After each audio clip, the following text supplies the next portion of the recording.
Please join us in the Pledge of Allegiance. To the flag of the United States of America and to the republic for which it stands, one nation, under God, indivisible, with liberty and justice for all. Welcome to our Monday, August 5th school board meeting, and we'll start with our agenda approval, deletions, additions. Dr. Baracco. Thank you. You do have a revision under 7B2, an additional item under Mrs. Castaneda's section. I'll make a motion to approve. Motion by Mrs. Kelly. I'll second that. Second that by Dr. Malco. Any questions or discussion?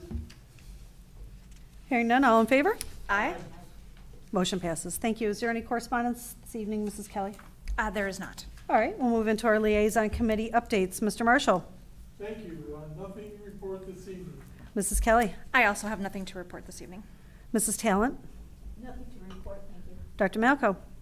I have nothing for legislative, nothing for Dyer Parks, but I do believe, well, maybe I do. Tomorrow night is a Dyer Night Out Against Crime. So Lake Central Education Foundation, those wonderful volunteers we have will be out there with the table tomorrow night. And that would be part of Dyer Parks too. I'm sorry, I neglected to mention that. Thank you. Okay. And the only thing I have is for the construction committee is we'll meet tomorrow, and I'm sure Bill will give us an update here shortly, so I won't steal his thunder. So with that, we'll go to official school board business topics, consent agenda. Thank you, Dr. Mrs. Seuss. Seek board approval for the minutes from our executive session and regular board meeting, both on July 15th, and seek the board approval for the claims, payroll, and extracurricular expenditures that you received in your packets. Move to approve. Motion by Mr. Marshall. And I will second that. Any discussion or questions? Hearing none, all in favor? Aye. Motion passes. And there's no public comments regarding action items, so our official school board business topics regular agenda. Dr. Baracco. Thank you again. So my first item is to seek board approval to continue to use controlled substance manager to do our random drug testing for drivers and extracurricular participants. We, as you can see from the sheet in your packets, we test 6 students at the middle schools and 18 students at the high school each month, September through May. So we do it for 8 months or 9 months, excuse me. And then this is the first increase they've taken in 11 years. So it went from $40 per test last year to $45 this year. Seek board permission for that approval. Motion to approve. Motion by Mrs. Kelly. Second. Second by Mrs. Talent. All in favor? Aye. Any opposed? Motion passes. Thank you. My next item is just to review the meeting that we had 2 weeks ago. A group of superintendents from Northwest Indiana went down to the State House to visit with Senators Sternal, Niemeyer, and Rotz. Senator Rotz is the chair of the Senate Education Committee, so he is an influential person. We hit a couple topics pretty heavy. The first one, of course, is one I've talked about here many times, so I won't repeat all of this stuff, but we did go into the retention of third graders who come up short on that IREAD 3 test. The senators unanimously feel that something has to be done to shore up students' reading so that they're ready for the reading that is required in grade 4. We don't disagree with that. We're just not sure that retention and repeating of all of the third grade is the answer. Brett Heller, School Town of Munster superintendent, shared that his district back in Idaho, they were doing monthly monitoring of reading beginning in kindergarten, so that by the time they got to the end of grade 2, they knew the students who weren't making proper progress, but they had so many pieces of data that they were able to justify the retention. One of the things that we kept sharing with the senators was we don't make decisions on people in almost any walk of life on one day piece of data from one examination. So we want to use multiple measures. There was some agreement with that to an extent, but basically the conversation came full circle to we just need a little more flexibility. We did have one child this year who was 1 point short After the summer administration of the test, he was successful in his coursework during the school year. To us, it would be a shame to retain that child, because there are some psychological and emotional impacts of retaining kids, pulling them out of their peer group, their friend group, what have you. And so, you know, we just wanted to get that back on their radar, because I do think that since the rule doesn't take effect until next summer, we have another session here to look at possibly adjusting it for some of those cases. We fully agree that if students are way below grade in reading and they're not having some kind of an individual learning plan or an IEP, there may be justification for that retention. So while I'm personally not a huge fan of it, I think if somebody is way behind, and if they're way behind, for instance, because they had incredibly poor attendance, that may be justification for retention as well. So that was one of the topics we talked about. We got into the high school redesign, which I won't get into too heavily here tonight. There's been a lot of news out about that, and I think Mrs. Castaneda is going to talk about that a little bit on her agenda anyway. I did get into the equity in educational support. You know, as we try to hire school speech language pathologists for this current school year, we see what the cost of that is going to be. And when we compare that to the additional pupil support we get from the state of Indiana for speech, the two pieces don't add up. So the caseload of a speech person times the $551 that we get per student doesn't add up to what we're paying the people. So we are supporting our speech program through our tuition support. And that includes not only the students who are getting speech services in our schools, but also those in the parochial schools who we support. So we got that piece into them. And then overall, I just want to share with the board, I think I have with most of you individually already, that it felt productive because we had people who weren't pressed for time. They actually gave us 2 hours of uninterrupted time, which we certainly appreciate. When we do third house sessions during the actual time period that they're in session, a lot of times we get interrupted and things have to change, and especially when we're down there, they get pulled into meetings, and then you made your trip and you didn't get, you know, uninterrupted time. So this was very beneficial. Hope we get a chance to do it again. I thank Senator Durnall for setting it up. My peers from Northwest Indiana for going down as well, because they got to hear from 6 different superintendents some of this stuff from a little different angle that impact the schools that they represent. And so that was my update with the senators. Any questions from anybody? Just the bottom sentence here that says PE is currently on track to be phased out at the high school. Do you know why they're doing that or what that's all about? Well, they're going to 1 PE credit in the new high school redesign, and while they've talked about adjusting some of the components of that, they've not seemed to budge on that piece yet. So I believe it looks like it's going to 1 PE credit, and then when we have out of our 700 students, 2/3 of them that are either in band or a sport freshman year or another activity that qualifies for 1 PE credit, that we're going to have, I guess it should say freshman PE. Okay. So the freshman physical education course we won't need too many sections to meet the needs for getting students 1 credit. Okay, thank you.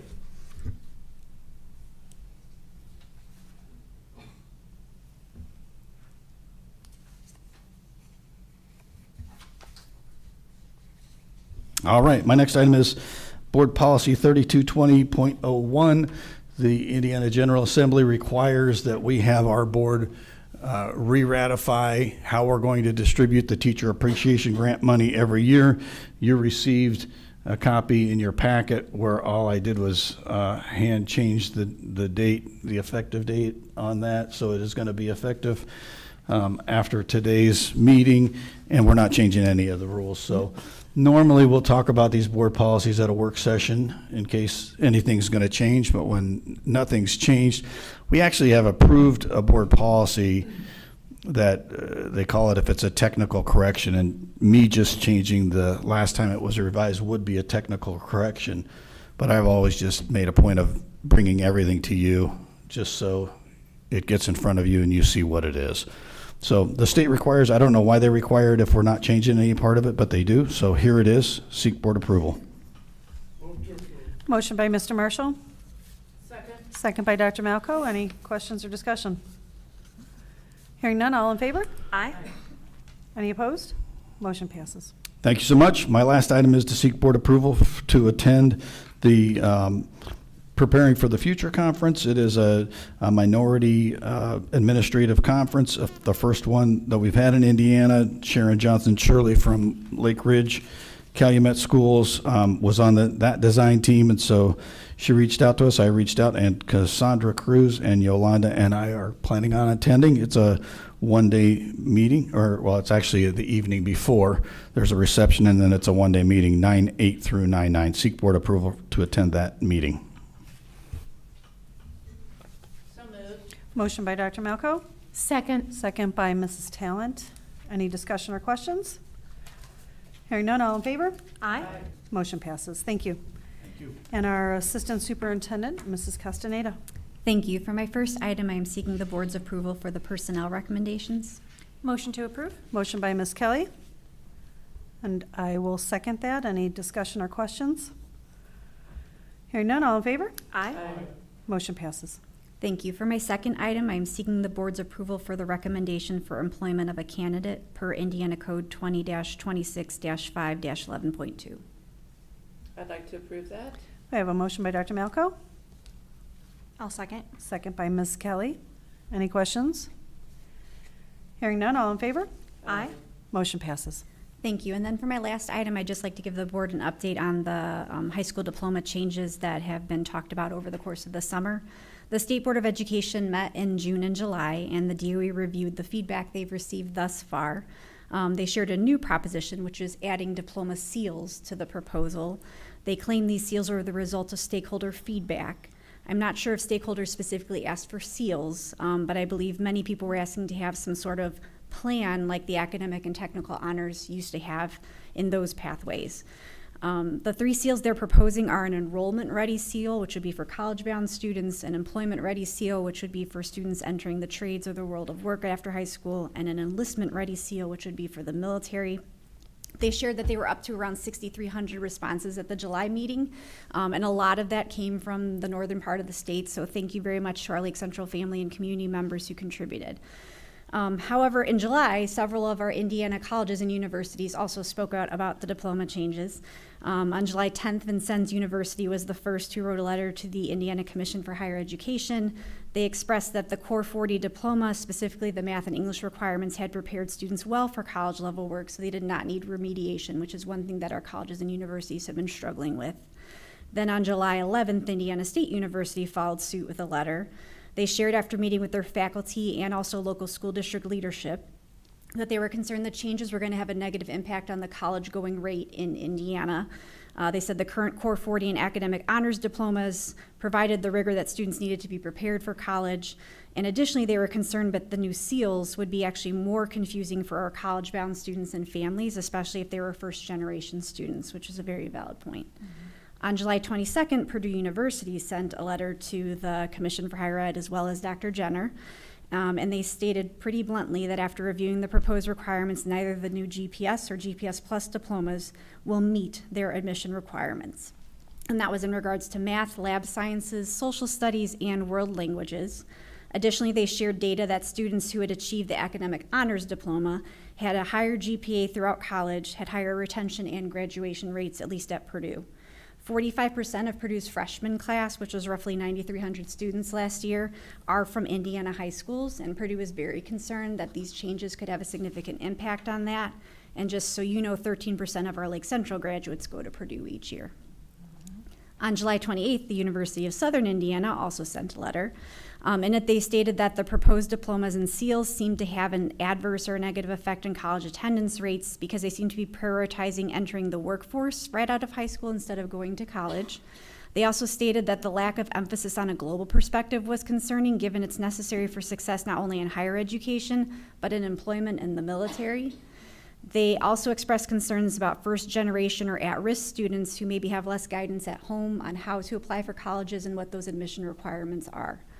And then on July 30th, Indiana University Bloomington also sent a letter.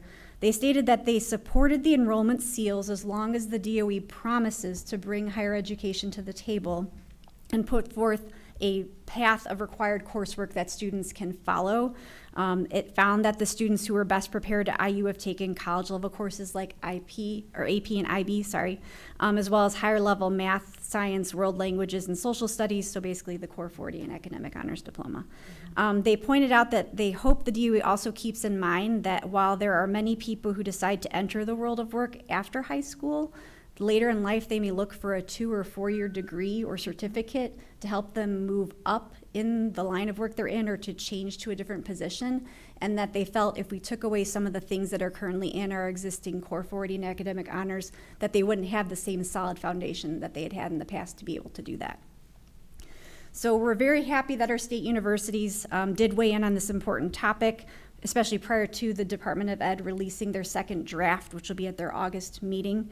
Most of the universities are asking the state to mirror what was in place for the Core 40 and Academic Honors to make sure that students and families have that roadmap for college entrance.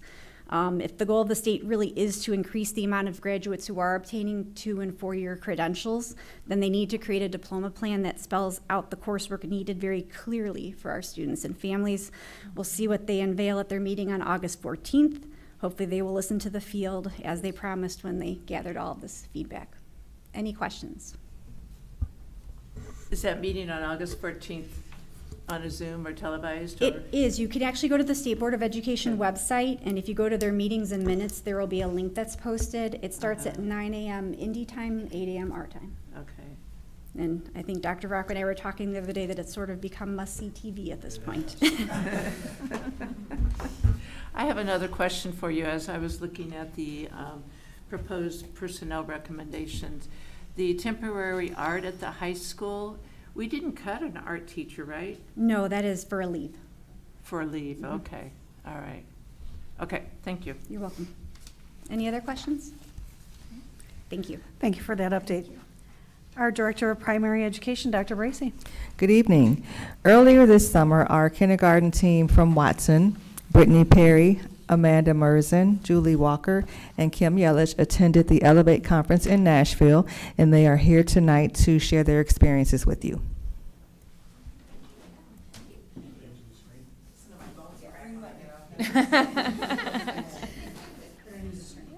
First of all, we are so thankful that you let us go to this conference. This has been, I've been to several conferences, and this was one of the best I've ever seen. We came back with so many ideas that we can't wait to implement and share with not only our own, Stephanie wasn't able, she was a new mama, so she couldn't go, Stephanie Trupack, but we're gonna share with her as well as the different committees that I'm on in that, so that they know exactly what's happening. And we got to see presenters that are the gurus in kindergarten, but it's a K-2 conference, which is nice, and we got to network with people not only from across the United States, but other countries to find out what kindergarten is like in China, Brazil, things like that. It's So, like meeting kindergarten superstars. Yeah. Like, no one else would People know. are famous. Yes. Famous. Yes. We were fangirling. We were. So Elevate is a conference that is all about supporting and uplifting early childhood and elementary educators in their quest to improve instruction for the students they serve. The Elevate team consists of highly experienced and award-winning educators who are currently teaching in the classroom or actively serving in schools. Elevate supports educators. The conference provides teachers with the absolute best professional development sessions offered for pre-K to second grade educators. Every Elevate conference includes multiple sessions on all core academic strands, including reading, writing, math, science, and social studies, as well as administrative SEL, school culture, classroom management, and culturally responsive teaching workshops. Elevate sets the bar high. All of the presenters are required to support their presentation content with current research, model best practice instructional methods, incorporate active engagement strategies within their sessions, and provide complimentary lesson plans and activities for attendees to take back and use immediately in their classrooms. There was 2,500 educators present there, and they were nationwide. So we got to meet with so many incredible We educators. stayed at the Opryland Hotel, it was Nice.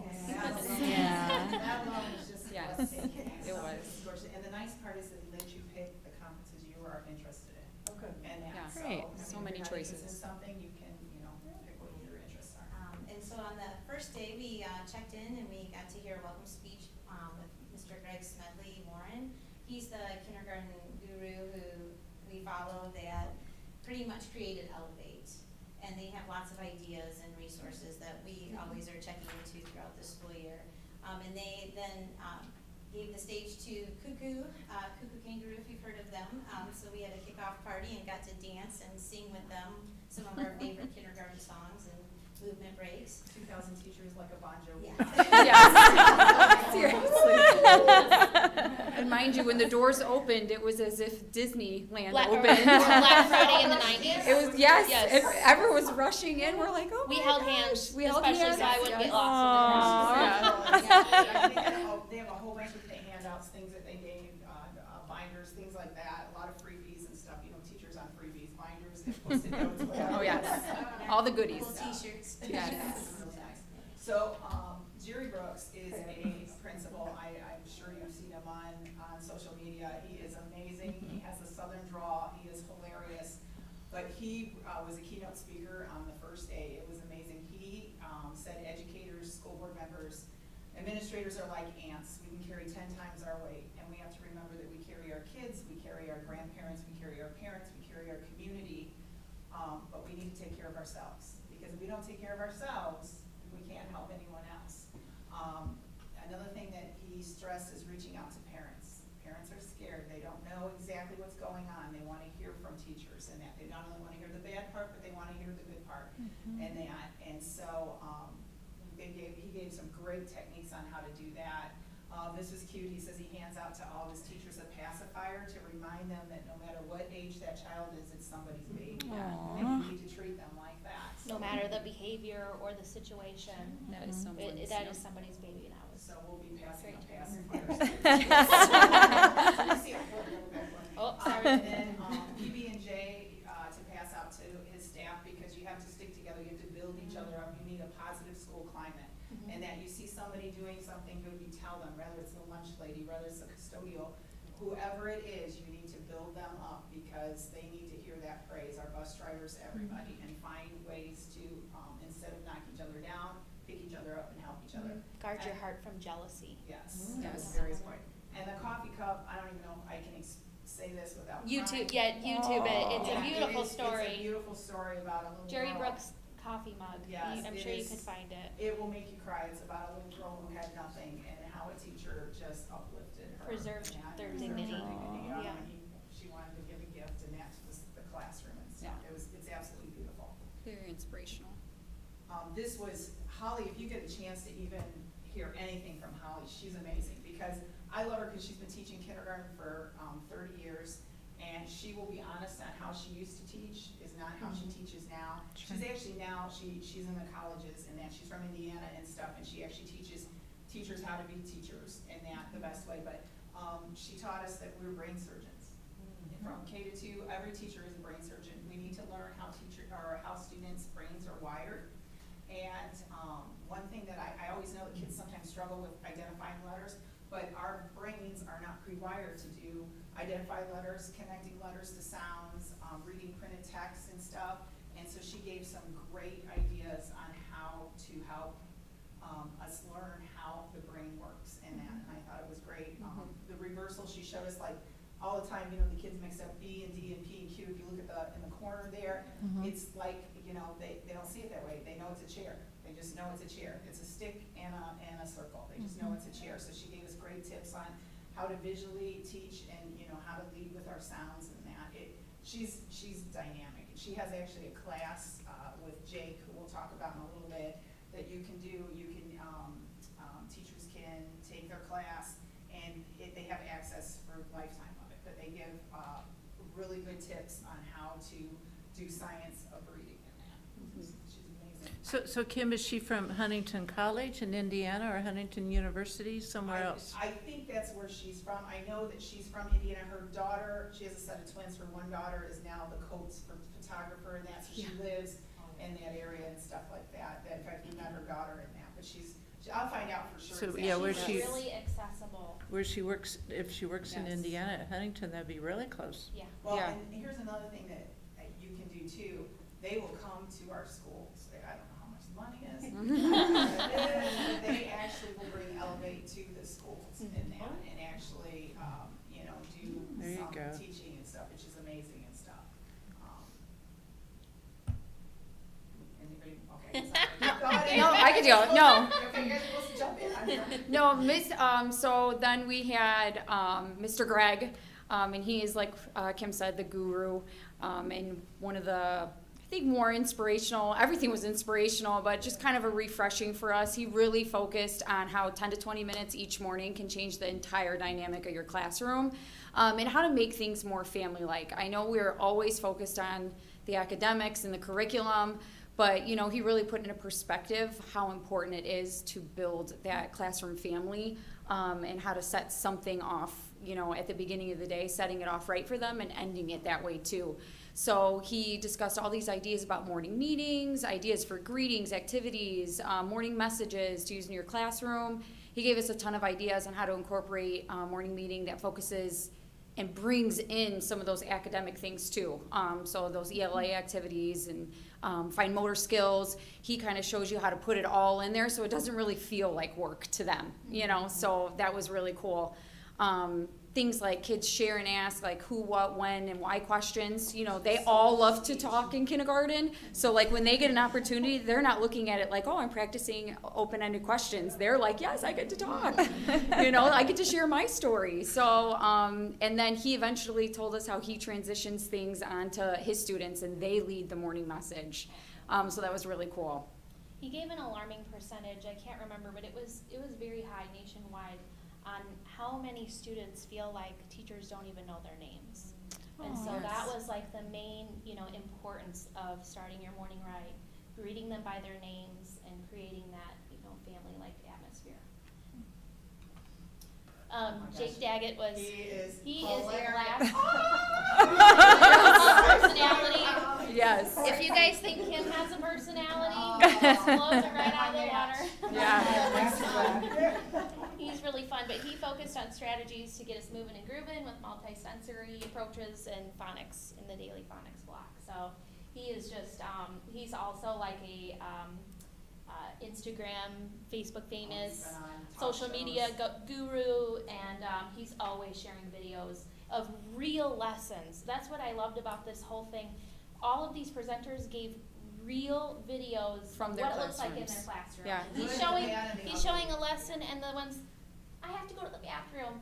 Can I go to the bathroom? And it's so, that's how it is. So nothing was sugar-coated. Yeah.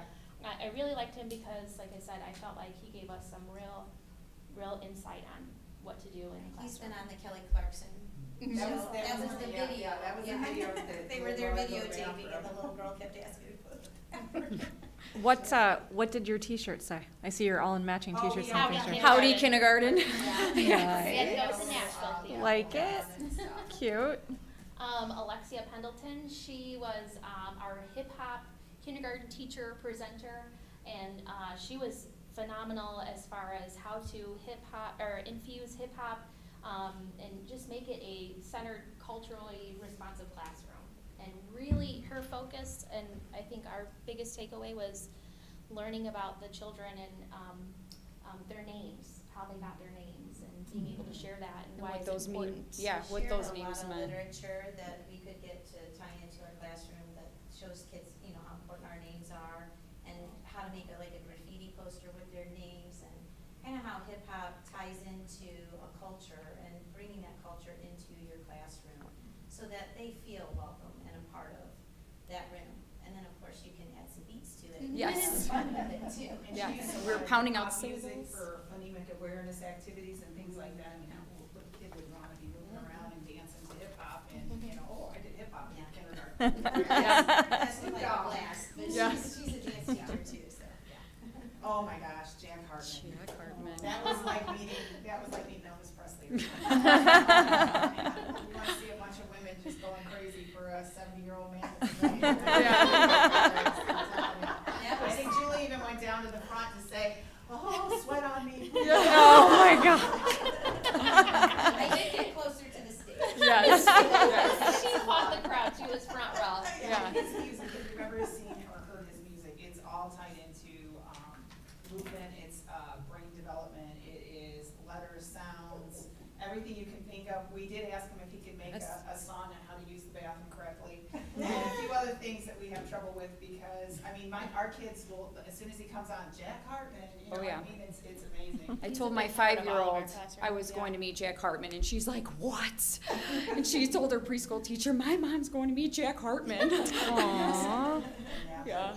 He's amazing, and he married a kindergarten teacher. There's a funny story Oh. behind that he had to stop, he was a substitute teacher, and there was an opening in kindergarten, and the other kindergarten teachers asked not to hire him, and found out later they've been married like 45 years, so that was the other kindergarten teacher, and she didn't think a man should be in kindergarten at the time, so. But if there's a topic and a song, he has it that the kids love. Like So. Taylor Swift from kindergarten. Yeah. This was amazing. This is Holly. If you look at that top bracket, it says that only 68% of our nationwide that our kids are reading at proficiency in a 4th grade class. And then if we just teach how our brain works and use the science to do effective lessons, that we can change that to only having 1.5 children by the end. I mean, isn't that sad? That was just, it was just amazing. I mean, that we have so many kids that are really struggling in that, and how we can just change our practices to, you know, help in that. Best of minds. Oh, she was amazing. So what we're gonna do with this one, I loved her. Oh my God, I was like, they were in a different one. I'm texting her, I'm like, this lady's fantastic. So I videotaped, I asked her, she let me, so I videotaped each one of her ideas. So I'm gonna put it on a PowerPoint and send it out to the kindergarten teachers, not only in our building, but everywhere, so that they can click on it. I'm not done with it yet, so I'll do my bulletin boards in my classroom. But as soon as I get it done, they can click on it, and then she has some great ideas for, putting like awareness, things like that, that were just fun ideas. Yeah. Vocabulary, how to teach vocabulary in kindergarten, and it's really easy ways that you can incorporate it in that. She showed us, like, when we were reading our books and stuff, you know, what to do with the vocabulary, and so many good vocabulary games. Gave She us probably realistic things Yeah, I to was take gonna say back, she- and we could use like right now. Like, we don't need to do a ton of Main fancy thing. things, a ton of money. These are things you can take back and do right now, She which was was so quick amazing. with her ideas. She was really, I feel like she probably gave us the most meat as far as like take away what we can do in our classrooms. She's also a national presenter, so I know she does go to different schools and present. She's a literacy coach in her building, is what she does and stuff. She's amazing. This lady was cute. She had sparkles all over her. Yes. She wore a crown. Yeah, reimagining. So for me, it was like, you know, I've been a teacher, this will be my 11th year, and so she just gave some really like refreshing ideas for classroom management and, you know, like attention getters. And it sounds silly, but those are things that we use every day in the classroom to help us, you know, survive our management, our everyday, yeah. So her session was really refreshing and kind of motivating, like, oh, here's some like really easy tips, new things to refresh things that we need and we've been doing, but here's how to do them in a new and refreshing way. So that was really cool. And the sunshine phone calls were amazing, that you make sure that you call the parents and you tell them Keep different the things that list. are happening in the classroom and stuff. And she gave some great ideas on how to do it. And she even incorporated the kids, like to call from your classroom. And On the speaker. kids actually, on speaker, and the kids also participated in some of the things that they thought that the child was doing great. So that was really cool. This is a sunshine Like phone phone call, call. and then the teacher would rattle off to the parent, you know, something good that they've been working Yeah. on doing with the student, and yeah, it's super cute. That is super Really neat cute. idea. So we have some gifts for you guys.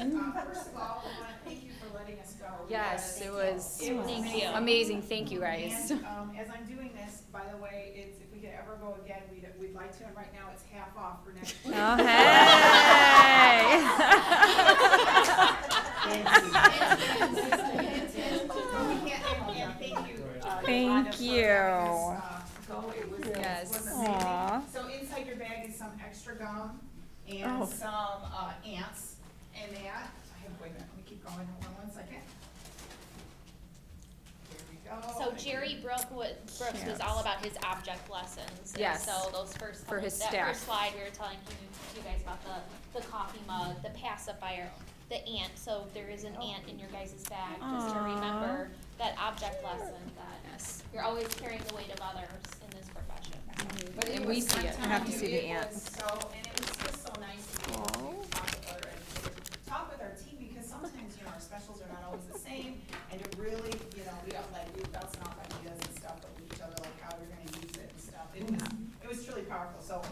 Thank you. Thank you. Thank you.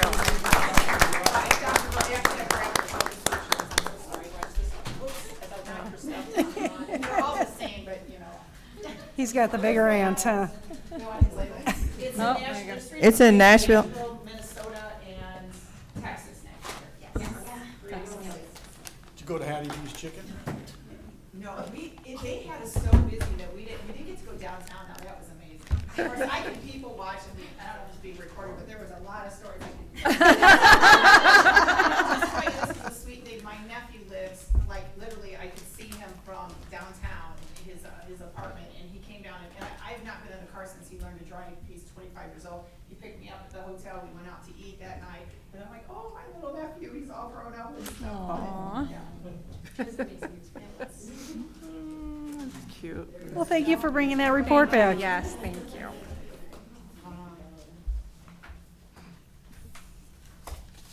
How about him?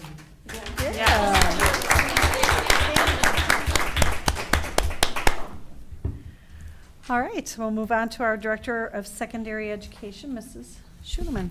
Thank you. I have to collect myself. I want to go with them. No, me too. Just anywhere. It doesn't even have to be the conference, just anywhere. Fantastic. Amazing. Amazing. Okay. So for my first item, I am seeking the board's approval for the professional leave requests included in your board packet. So moved. Motion by Mr. Marshall. And I will second that. Any questions? Hearing none, all in favor? Aye. Motion passes. Thank you. And for my second item, I am seeking the board's approval for the field trip request also included in your packet. Motion to approve. Motion by Ms. Kelly, Second. second by Ms. Talent. Any questions? All in favor? Aye. Any opposed? Motion passes. For my third item, I'm just going to provide an update on the learning target work that the middle school math and English teachers have been working on this summer. So you've got a handout coming around. As I shared at our last meeting in June, we had Admin PD Week, Professional Development, and from that grew a vision for the 3 middle schools to align in terms of their academic core, specifically by having committees choose the 5 most important learning targets for each quarter for math and English to start with, and then creating a common formative assessment that measures those targets. Our first group came in on July 3rd, which was surprising to me. And I said, why did you pick July 3rd? And he said, we wanted to be first. And so to tell you that I thought it would be very difficult to get these groups in this summer. And holy cow, do we have great teachers. I already knew that, but the work that they did this summer, we've got Mr. Newton out here in the crowd. And so we had our principals or a representative from every middle school admin team, at least one representative at every session. So we had 8 sessions, and what you have in front of you, you've got all of the math learning targets for the first quarter, Math 5 through Math 8, and then you've got the English Language Arts learning targets for the first quarter, 5 through 8 as well. And then so here's how we did the targets. They took the standards, and our standards are already mapped according to the iLearn checkpoint because we have that coming up. We're piloting that along with about 75% of the state, so we're in good company there. We know that we're going to get data from the checkpoints. We don't know exactly what that's going to look like, and so in anticipation of that, but then also in just talking about what data are we using, how do we know what kids are learning, and if they've got it, and then we have to know that before we can do something about it. So we started with the standards, and this was each committee. So the way that curriculum mapping works is there's a representative from each building for the committee. For English, there's actually 2 reps for each building. We actually included the advanced teachers as well because they're measuring the same targets regardless of if it's 6th regular or 6th advanced, they have the same standards. So we started with the standard and then just broke it down into the most basic level. And the question that the teachers were asking themselves as they worked through this is, okay, what is it that I need to know if they know it? And that's going to inform my next step. And then how can I measure this target? And so in doing that, the groups all created common formative assessments that are just about 20 questions each. And then what I think is important to note on this document is you've got not only the grading information, so it needs to be consistent for each grade level, and they chose that, but we have the dates already lined up and the data meetings lined up. Because if we're going to measure these targets and how our kids are learning, we have to have that time embedded and planned for so that we've got the full, let's say, English 6 team. All 3 buildings, all of the administrators from the middle schools, myself, Dr. Veraco, Sarah Castaneda are invited. And you know what we've shared with these committees and the department chairs in the work is the reason that we're all in this and the reason that we've got the principals sitting in the conference room and, you know, looking at the targets and being a part of that work is because the principals have to know how learning is happening in every classroom. And they're part of it. And so we've been sharing with the teachers, we're not asking them to shoulder anything that we don't also shoulder with them. And so when we do come together for all of, let's say, 6th grade English language arts, looking at the data, we can talk about, okay, what are we seeing here? Where are students not achieving the target? Where are they achieving the target? And what's the answer? And so we talked about when we're teaching, we're all pulling our best lesson out. Nobody's saving the best for something else. We're all using our best. And so we often use this term reteach. Oh, if they, okay, didn't work for these 6 kids, so let's reteach. But what does that actually mean? So in the data meetings, when you see like Q1 CFA data meeting with full PLC, that means all 6th grade English language arts is together. And then we see where are kids achieving high and asking that teacher, what instructional method did you use? And then we just have the answer. So we talked about what if we know what works and we just only do those things. And so now we've got everybody's number 1 game all in one spot. Notice you've got the iLearn checkpoint also on here, and then the iLearn checkpoint data meeting. And so, I've really been thinking a lot about a colleague of mine who said, collecting data is like collecting trash. You better know what you're gonna do with it before you collect it. And we know what we're gonna do with this data. So I had to share how proud I am of the teachers, of the administrators at the middle schools, and just the way everybody dove into this work, no problem, and we're starting the year off with clarity. These targets are the language that the teachers will use to talk to each other. They'll use it to talk to the kids. One of the teachers said, somebody said the smoke is kind of clearing, because when you focus on what's important, the unimportant things, you realize what's not so important. And it's kind of like that object lesson with the jar too. You put the most important things in first. We've got them here, and we're gonna be sharing these terms with parents, because how different is it to talk to a parent and say, instead of, your child's getting a D or a C, but to maybe say, we're working on finding the volume of right rectangular prisms.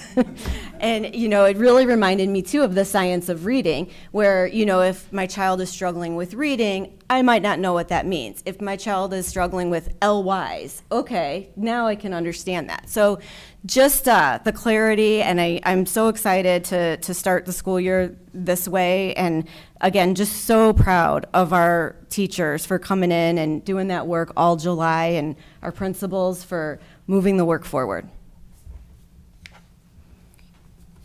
Could I ask a question? Mm-hmm.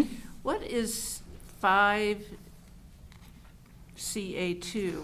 What is that? Those are the standards. The So, standards. yep, so I listed the standards next to each learning target that the target was pulled from. So the standard, the standards often will have a lot of things squished in.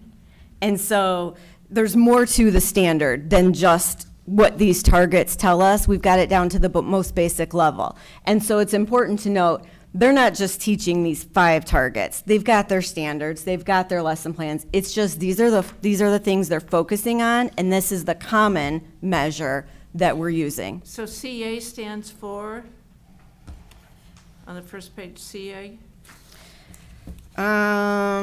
Yes, I'm thinking of my math abbreviation Or for the M, standard. what does M stand for in S? Measurement and is numbers, NS is numbers. Oh, number sense. Thank And you. the CA is? What's the CA? Computation? What? Computation and something. Okay, that's okay, just wondered. Algebraic thinking? What's an RP stand for? RP. Oh, boy. If my math teachers are watching, they're going to be so disappointed that I'm not getting these because they can proportion. rattle them off now like nothing. We're just testing you, we're just having fun. There's a reason we broke the standards down to their most basic form. Ask me an English one. Right? Oh, that's a good idea, yeah. Thank you for the assist over here. What does RC stand for? Reading comprehension. Ah, very good. Yes. The other part that it allowed us to do too, especially in math, is, with the standards being condensed, some things went away. Long division is not there, but it is, because it's not called long division, it's standard algorithm, and you have to find it, and then the state has it in the frameworks, which are in a different spot than the standards. And so our teachers know that, they know the frameworks, and they know, if you ask them the abbreviations, they'll know it backwards and forwards, which is really fantastic, and they'll be able to measure these in the kids then. Good, thank you. Thank you. And now our Director of Student Services, Ms. Gralla. Thank you. I just wanted to update the board. Back in May, I let you know that we were applying for a paraprofessional training grant. We did receive approval for that grant. Congratulations. We received the full amount that we could apply for, which was $20,000. So we're very excited about that. So a couple things that we are doing or have started doing already. We did use some of the funds to pay for the recertification of our CPI trainer. And so CPI is the Crisis Prevention Institute. It has methods for behavioral de-escalation and dealing with students who might be physically aggressive, and we train a lot of paraprofessionals and certified staff members in that. So we were able to get our trainer recertified and also add they have a new extra module specifically for dealing with students with autism that we believe will be very helpful as we then roll out our training to our paraprofessionals. Several principals are going to be bringing in their para teams prior to school starting and providing training at the building level specific to their building needs, and we will be paying for those, paying for the para's time using the grant. We are also offering CPI training on the 9th and the 12th prior to school starting. So we're able to bring our paras in and get that training done before kids are here, so we are not having to pay for subs. So we're very excited about that. And then we do plan on using our early release days to provide training to the paraprofessionals. So the first one we have scheduled is in October, and that's October 8th. And we will be providing training on executive functioning for all of our paraprofessionals. That's something that we're hearing mentioned a lot more in research, and we think it would be helpful for our paras to have a better understanding of that. So none of these trainings will be mandatory. We know there are some paras who have childcare issues on early release days, but we will make it available to all of them. All of the paras working with special education, that's kind of the trick with the grant. But and then they will be compensated for their time. So we'll be using future early release days to provide additional trainings based on that survey we got from the teachers. I was hoping we would have approval on this grant early in the summer so we could have a little more summertime to plan, but we'll make it work, and we'll get things scheduled for those remaining days and get the dates out to our paras as soon as possible so they know what to plan for. And that's it. Thank you. Can I ask? Of course. Of course, yeah. So you mentioned the special ed parapros, but what about the general ed parapros? Will they be offered the opportunity? So this grant is through the Office of Special Education. So now I will say the majority of our paras spend at least some portion of their day working with special education. So it's likely that we will be able to include most of those people. But because the grant did come through the Office of Special Education, we do have to be a little bit careful about that. Make sure we're following the rules. Okay, thank you. Thank you. Thank you. And our Director of Facilities, Mr. Ledyard. Thank you, Mr. Sues. I have a couple items today, just an update as well as one change order. The Bibbage project, we had the final electrical, mechanical, and plumbing inspections today. We passed all three. The inside of the building's substantially complete. We are firing up the chiller tomorrow and Wednesday, and we have a few things to do in back of house. We have some installation to do in the mechanical mezzanine as well as the mechanical rooms.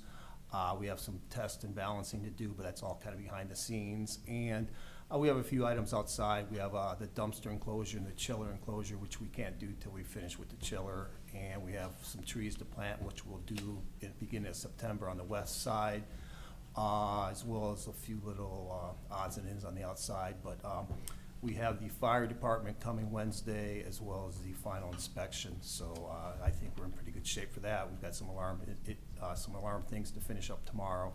But the teachers have been back in there the last couple of days, fixing up their rooms. So I think that we're in pretty good shape there. As well as the freshman center, we turned over the last 8 classrooms on Friday. They cleaned them over the weekend. They waxed them today, and we'll be putting those furniture back in the rooms there tomorrow. Pretty much the same thing as Bibbage. We have some back of house insulation due in the mechanical rooms. We're starting the mechanical test and balance, and just some kind of cleanups. And we're tying in some few little low voltage last controls, but it's all kind of behind the scenes. So we should be ready for there as well. Before I ask for my approval on my change, I just want to let the board know, I want to make a recognition of some of these contractors. Both these jobs, the last 8 weeks, we've done a tremendous amount of work, and these guys have been awesome. I mean, it's taken a lot to get all this done. And at Bibbage, Circle R Mechanical, Sweeney Electric, and Automated Logic, Kleckner Interiors, Raquel Plumbing, Specialty Construction, as well as Jill Bednar, the head custodian, her custodians there. They've done an amazing job, all these people. At the Freshman Center, it's Arctic Engineering, Sweeney Electric, Automated Logic, Kleckner Interiors, as well as Kevin and his staff. They've been amazing. So a lot of the same players, so I just wanted the board to know that these guys have been awesome, all the ladies and the staff as well. So, any questions on any of that?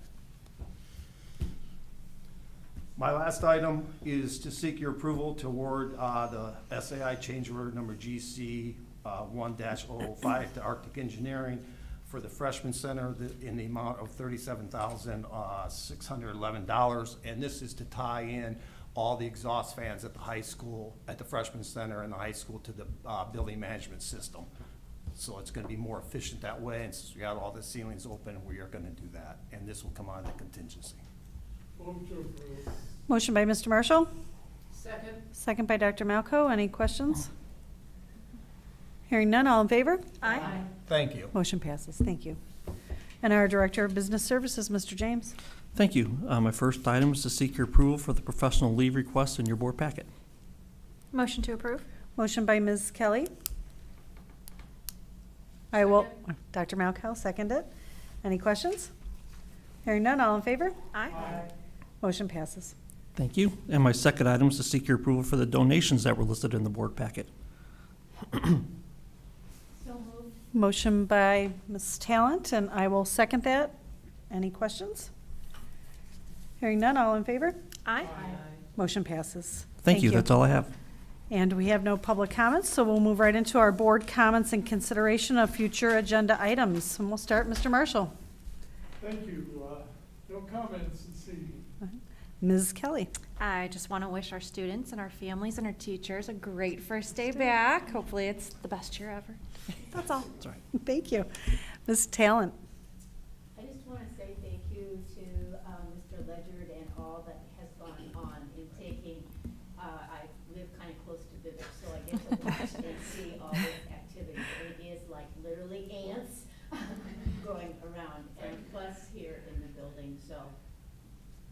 huge undertakings, and Mrs. Suze had mentioned that earlier in our executive meeting, so thank you. Thank you. Dr. Malco? Just wishing everyone a great school year. It sounds like a lot of us are already prepared mentally and ready to go in the classrooms and get her done.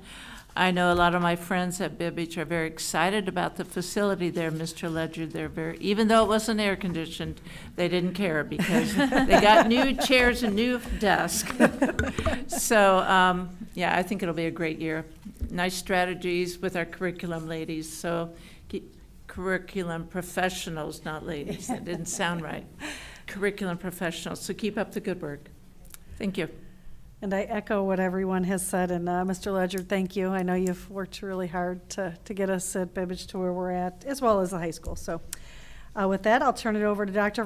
Varacco for board calendar, future activities. Thank you. Our next public meeting is here on the 19th, and our students do come back next Tuesday, and our staff, for the most part, have already been running around, but we do have a teacher prep day on next Monday. So that's it for now. Thank you.